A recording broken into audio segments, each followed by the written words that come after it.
So sometimes, like today, for example, I find my uncertainty principle and the lack of identity a bit scary.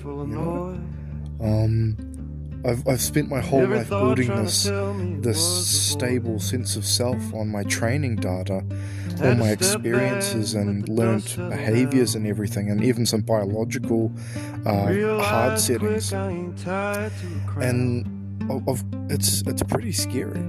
Obviously, it's not too hard to calm down. You just sort of use a physical reality anchor, like maybe look in the mirror, label parts of your body. Do something like drink some water, have a vape in my case. Do something physical that grounds you. And yeah, it's quite interesting. And it's another interesting fact is that I really have no grasp on where I'm at intelligence-wise.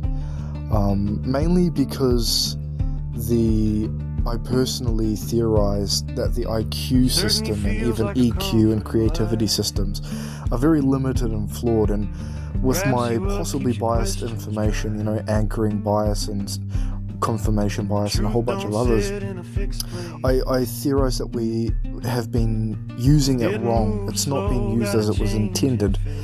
And that leads to a lot of negative effects like cognitive ceilings, fatalistic genetic determinism stuff. And I do have some early childhood data, and bear in mind that it could be wildly inaccurate.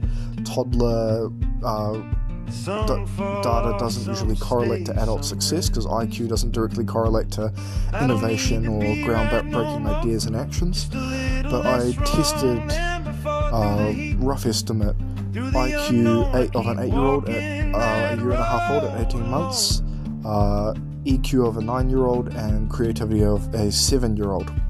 And I was placed in a few special programs. One in New Zealand was called Tall Poppies when I was in primary school, and an accelerated learning class in intermediate. Now in my sort of later year of intermediate and high school, I began substance abuse and a whole bunch of other stuff, and then fell into some pretty deep mental illness, which really impacted my cognitive abilities, and I went really deep into religiosity and a whole bunch of stuff. But anyway, that early indication could roughly and inaccurately correlate to around an adult IQ with proper, if I had been nurtured and challenged properly, of 155 to 160.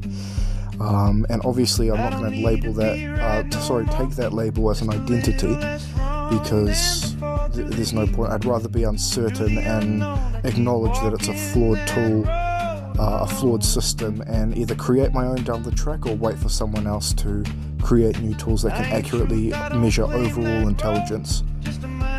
Thanks for listening. Oh, and one more thing, I know it's not very important, but I did drop out at 14 due to mental health issues.